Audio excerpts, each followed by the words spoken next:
this makes any sense.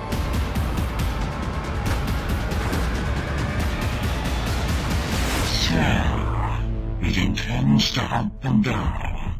You ready? Ready as I'll ever be.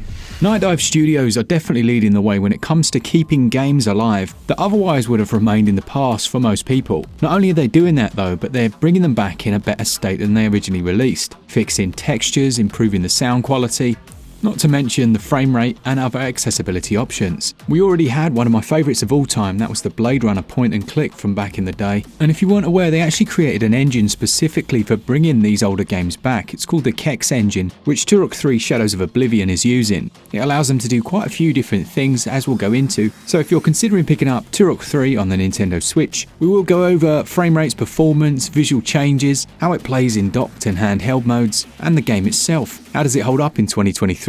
Well, my name's Mark Walker, welcome back to the channel. Now, let's find out.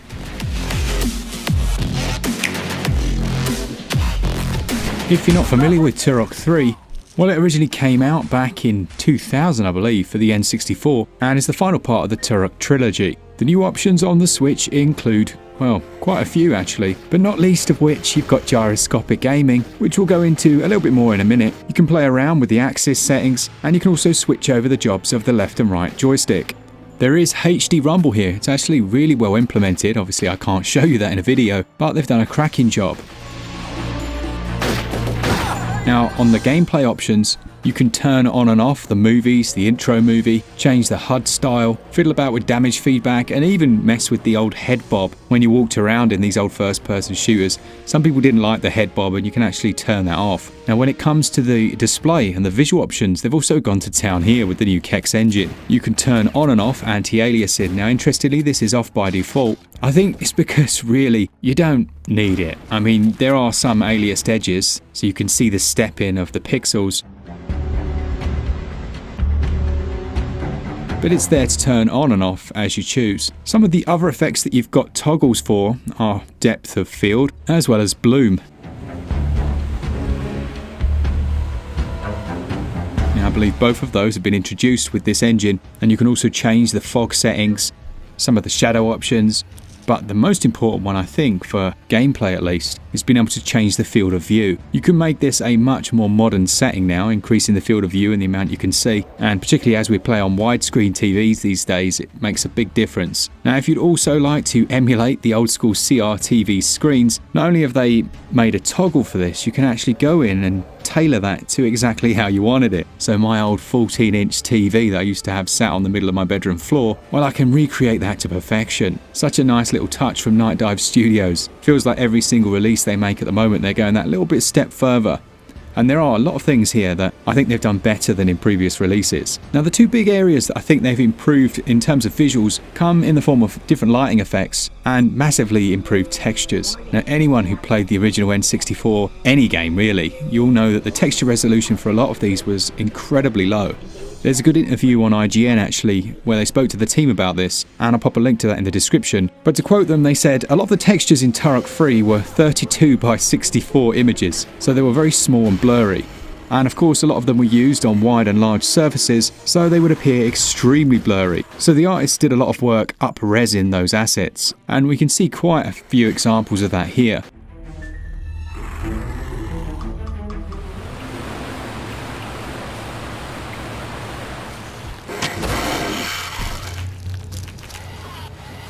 Some areas it looks really nice, the improved sharpness, the clarity it gives to the image. One negative of this is that tessellation becomes much more apparent, where you can see the textures repeated over and over again. Still, I'd definitely take this as the option, and there's no doubt the overall look of the game is significantly improved. Nightdive have gone a step further and actually reworked the character models on a lot of the characters you'll see in the game. I believe they even included some facial animation during the intro scenes. It certainly elevates it beyond the standard remaster. There are certainly some remake elements in here. In-game animations have also been massively improved through the use of inserting animation frames where there previously weren't any. This means that during cutscenes and any other animations you're going to see, it all just looks significantly smoother. Now, resolutions, you're looking at native resolution in both docked and handheld modes as you'd expect, and while clearly it's a game from 2000, it still holds up well. It's funny, isn't it? I consider a lot of these old school first-person shooters no-nonsense games. When you shoot someone in the head, they actually die, and they handle and control really nicely. I believe we're looking at 60 frames per second, and that frame pacing is on point. Everything's so smooth and responsive.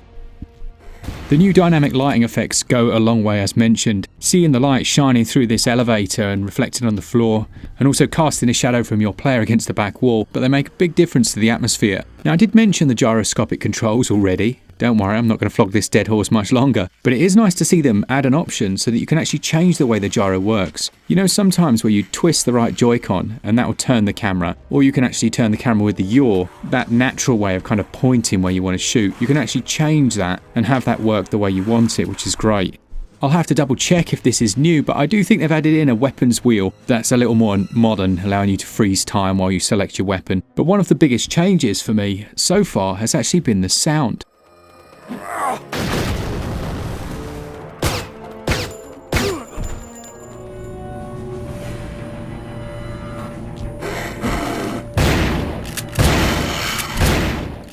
The remastered or improved soundtrack is brilliant. The same goes for environmental sounds, directional sound from enemies, footsteps. The quality of it is so much cleaner than it used to be.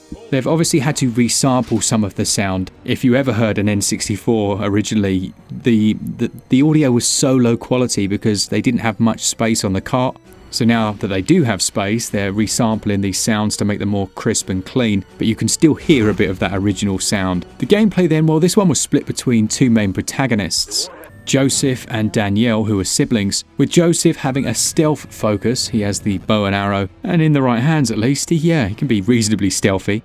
But it's still really satisfying picking off those headshots. You've got a set of night vision goggles to facilitate some of the darker areas, and they're also equipped with thermal vision as well. But it doesn't get much more straightforward than this. There's no map here. You won't really have a waypoint other than some environmental contextual storytelling, like go fix the elevator, grab a keycard, defuse the silo before the whole thing explodes, and then you run around shooting people, trying not to die horrifically, and it's quite difficult. There's no respawning health in these old games. And the team also included a full achievement system, so you will see different achievements pop up on the screen, and you can check those from the menus as well and go and see if there's any you've missed. And glory of glory, there is actually a cheat menu. You can increase things like big head mode, but if you activate the cheats, that will disable the achievements. What Turok 3 doesn't have is any form of multiplayer. This is very much a single player experience, and I'm absolutely fine with that, honestly. Once again, Nightdive have released an almost flawless remaster/remake, because there's a few remake elements in there in my opinion, and it really goes to show the love they've got for bringing back games that, otherwise would be lost and forgotten by most. If you've not played these before, I really do recommend checking them out. Turok 3 Shadow of Oblivion Remastered will set you back $24.99 or your regional equivalent. It's just a 993 megabyte download, and it would be amazing if we could get the trilogy on a physical cartridge. So Nightdive, if you're thinking about doing that, please do let us know, because that would be just, chef's kiss. If you have any questions, if I've missed anything, please do let me know down in the comments. I'll be sure to try and answer those as best I can. But well worth picking up. Really fun time. The price potentially is going to be a little high for some, regardless of the excellent work that the team have done. But undoubtedly, we'll see some discounts, and let's hope for a bundle that includes all 3 games. Alright, so that's it. As always, if you want to save yourself some money on this game or any others, you can use code SwitchUp at our website, switchup.gg, and we get a tiny little kickback from Nintendo. If you're a physical collector, you can go to PlayAsia, use our code on there. All of that info, all the info about the Joy-Cons, all that stuff, it's in the description. So if you're interested in that, go check it out. If you didn't see it, we released a video about Harry Potter Hogwarts Legacy on Switch, so if you want to go check that one out, there'll be a link somewhere that you can click. And thanks to our Patreons, our members, and all of you that enjoy the content. For all things Switch, all the time, keep it Switch up. Cheers, guys. See ya!